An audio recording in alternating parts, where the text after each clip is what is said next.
भगवान शिव की महिमा का गुणगान कई प्राचीन भारतीय ग्रंथों में देखने को मिलता है, लेकिन शिव पुराण में उनके जीवन पर गहराई से प्रकाश डाला गया है। शिव पुराण में उनके जीवन, विवाह, संतान, रहन सहन आदि के बारे में विस्तार से बताया गया है। शिव पुराण में 6 खंड और 24,000 श्लोक हैं। शिव पुराण के 6 खंड विद्वेश्वर संहिता, रुद्र संहिता, कोटि रुद्र संहिता, उमा संहिता, कैलाश संहिता और वायु संहिता। आइए अब हम जानते हैं कि इस संहिता का क्या महत्व है। पहली, विद्वेश्वर संहिता। शिव पुराण की इस संहिता में भगवान शिव से जुड़े ओंकार, शिवलिंग की पूजा और दान का महत्व बताया गया है।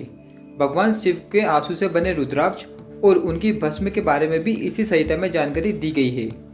इसमें बताया गया है कि ऐसे रुद्राक्ष को धारण नहीं करना चाहिए जिसमें कीड़े लगे हों या जो खंडित हों। ऐसी कई और जानकारियाँ भी इसी संहिता में हैं। रुद्र संहिता शिव पुराण की यह महत्वपूर्ण संहिता है। इसी संहिता के दृष्टि खंड में भगवान शिव को आदि शक्ति का कारण बताया गया है और बताया गया है कि विष्णु और ब्रह्मा की उत्पत्ति भी शिव से हुई है। इसके साथ ही इस संहिता में भोलेनाथ के जीवन और उनके चरित्र के बारे में भी जानकारी दी गई है। इस संहिता में पार्वती विवाह, कार्तिकेय और गणेश का जन्म, पृथ्वी परिक्रमा से जुड़ी कथा आदि का भी उल्लेख है। भगवान शिव की पूजा विधि का वर्णन भी इसी संहिता में मिलता है। कोटि रुद्र संहिता। शिव पुराण की इस संहिता में शिव के अवतारों का जिक्र मिलता है। भगवान शिव ने समय समय पर सृष्टि की रक्षा करने के लिए कई अवतार लिए हैं। उनके मुख्य अवतारों में हनुमान जी, ऋषभदेव और श्वेतमुख। इस संहिता में भगवान शिव की 8 मूर्तियों का उल्लेख भी है। इन मूर्तियों में भूमि, पवन, क्षेत्रज, जल, अग्नि, सूर्य और चंद्र को अधिष्ठित माना जाता है। यह संहिता इसलिए भी प्रसिद्ध है क्योंकि इसी में भगवान शिव के अर्धनारीश्वर रूप धारण करने की रोचक कथा है। उमा संहिता। शिव पुराण की इस संहिता में माँ पार्वती के चरित्र के बारे में उल्लेख मिलता है। ऐसा माना जाता है कि माता पार्वती भगवान शिव का आंशिक रूप है। इसके साथ ही इस संहिता में दान, तप के महत्व को वर्णित किया गया है। इस पुराण में पाप के प्रकार और उनसे मिलने वाले नरकों की जानकारी भी दी गई है। अगर आपसे कोई पाप कर्म बन जाता है तो कैसे आप उसका प्रायश्चित कर सकते हैं, इसका उल्लेख भी इसी संहिता में मिलता है। कैलाश संहिता। शिव पुराण की कैलाश संहिता में भगवान शिव की पूजा करने की संपूर्ण विधि मिलती है। इसके साथ ही योग के बारे में भी इसमें विस्तार से बताया गया है। इसके साथ ही शब्द ब्रह्मा कहे जाने वाले ओंकार के महत्व की भी इसी संहिता में विस्तार से चर्चा है। इसी संहिता में गायत्री जप के महत्व पर भी प्रकाश डाला गया है। वायु संहिता। शिव पुराण के वायु संहिता 2 भागों में विभाजित है, पूर्व और उत्तर। इस संहिता में शिव ध्यान की विस्तार से चर्चा की गई है। साथ ही योग और मोक्ष प्राप्त करने के लिए भगवान शिव की प्रधानता का भी इसी संहिता में उल्लेख मिलता है। भगवान महादेव के सगुण और निर्गुण रूप का भी इसी संहिता में उल्लेख है। शिव पुराण सभी पुराणों में सर्वश्रेष्ठ है। आइए जानते हैं शिव पुराण को पढ़ने या सुनने से क्या लाभ प्राप्त होता है या इसका क्या महत्व है। शिव पुराण का पाठ करने या सुनने से सभी तरह की मनोकामनाएं पूर्ण होती हैं। निसंतान लोगों को संतान की प्राप्ति होती है। शिव पुराण का पाठ करने से वैवाहिक जीवन से संबंधित समस्याओं का समाधान होता है। शिव पुराण का पाठ करने से समस्त प्रकार के कष्ट और पाप नष्ट हो जाते हैं और जीवन के अंत में उसे मोक्ष की प्राप्ति होती है। शिव पुराण को पढ़ने से हमारे जीवन में आ रही बाधाओं से मुक्ति का समाधान मिलता है, क्योंकि इस पुराण में कई तरह के उपाय भी बताए गए हैं। शिव पुराण के अनुसार अच्छे मार्ग से धन संग्रहित करें और संग्रहित धन के 3 भाग करके 1 भाग धन वृद्धि में, 1 भाग उपभोग में और 1 भाग धर्म कर्म में व्यय करें। इससे जीवन में सफलता मिलती है। शिव पुराण के अनुसार क्रोध कभी भी नहीं करना चाहिए और न ही क्रोध उत्पन्न करने वाले वचन बोलने चाहिए।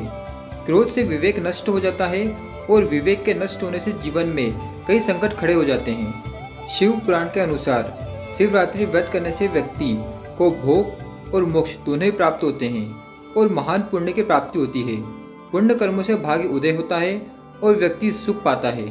शिव पुराण के अनुसार सूर्य अस्त से दिन अस्त तक का समय भगवान शिव का समय होता है, जबकि वे अपने तीसरे नेत्र से त्रिलोक्य या तीनों लोकों को देख रहे होते हैं और वे अपने नंदी गणों के साथ भ्रमण कर रहे होते हैं। इस समय व्यक्ति यदि कटु वचन कहता है, कलह क्रोध करता है, सहवास करता है, भोजन करता है, यात्रा करता है या कोई पाप कर्म करता है तो उसका घोर अहित होता है। शिव पुराण के अनुसार मनुष्य के लिए सबसे बड़ा धर्म है सत्य बोलना या सत्य का साथ देना, और सबसे बड़ा अधर्म है असत्य बोलना या असत्य का साथ देना। शिव पुराण के अनुसार कोई भी कार्य या कर्म करते वक्त व्यक्ति को खुद का साक्षी या गवाह बनना चाहिए कि वह क्या कर रहा है, अच्छा या बुरा, सभी के लिए वही खुद जिम्मेदार होता है। उसे यह कभी भी नहीं सोचना चाहिए कि उसके कर्म को कोई नहीं देख रहा है। यदि वह मन में ऐसे भाव रखेगा तो कभी भी पाप कर्म नहीं कर पाएगा। मनुष्य को मन, वचन और कर्म से पाप नहीं करना चाहिए। शिव पुराण के अनुसार मनुष्य की इच्छाओं से बड़ा कोई दुख नहीं होता। मनुष्य इच्छाओं के जाल में फंस जाता है तो अपना जीवन नष्ट कर लेता है। अतः अनावश्यक इच्छाओं को त्याग कर देने से ही महासुख की प्राप्ति होती है। शिव पुराण के अनुसार संसार में प्रत्येक मनुष्य को किसी न किसी वस्तु, व्यक्ति या परिस्थिति से आसक्ति या मोह हो सकता है। यह आसक्ति या लगाव ही हमारे दुख और असफलता का कारण होता है। निर्मोही रहकर निष्काम कर्म करने से आनंद और सफलता की प्राप्ति होती है। शिव पुराण के अनुसार भगवान शिव कहते हैं कि कल्पना ज्ञान से महत्वपूर्ण है। हम जैसी कल्पना और विचार करते हैं वैसे ही हो जाते हैं। सपना भी कल्पना है। शिव ने इस आधार पर ध्यान की 112 विधियों का विकास किया है। अतः अच्छी कल्पना करें। शिव पुराण के अनुसार मनुष्य में जब तक राग, द्वेष, ईर्ष्या, अपमान तथा हिंसा जैसी अनेक पाशविक वृत्तियां रहती हैं, तब तक वह पशुओं का ही हिस्सा है। पशुता से मुक्ति के लिए भक्ति और ध्यान जरूरी है। भगवान शिव के कहने का मतलब है, आदमी एक अजायब घर है। आदमी कुछ इस तरह का पशु है जिसमें सभी तरह के पशुओं और पक्षियों की प्रवृत्तियां विद्यमान है। आदमी ठीक तरह से आदमी जैसा नहीं है। आदमी में मन के ज्यादा सक्रिय होने के कारण ही उसे मनुष्य कहा जाता है, क्योंकि वह अपने मन के अधीन ही रहता है।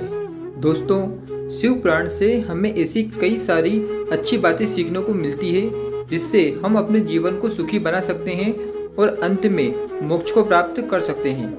अगर आपको शिव पुराण सुनना है तो मेरे चैनल से जुड़े रहिए और उन लोगों तक इस वीडियो को जरूर शेयर कीजिए जो शिव पुराण पढ़ना चाहते हैं या सुनना चाहते हैं या शिव पुराण की जानकारी लेना चाहते हैं। ओम नमः शिवाय।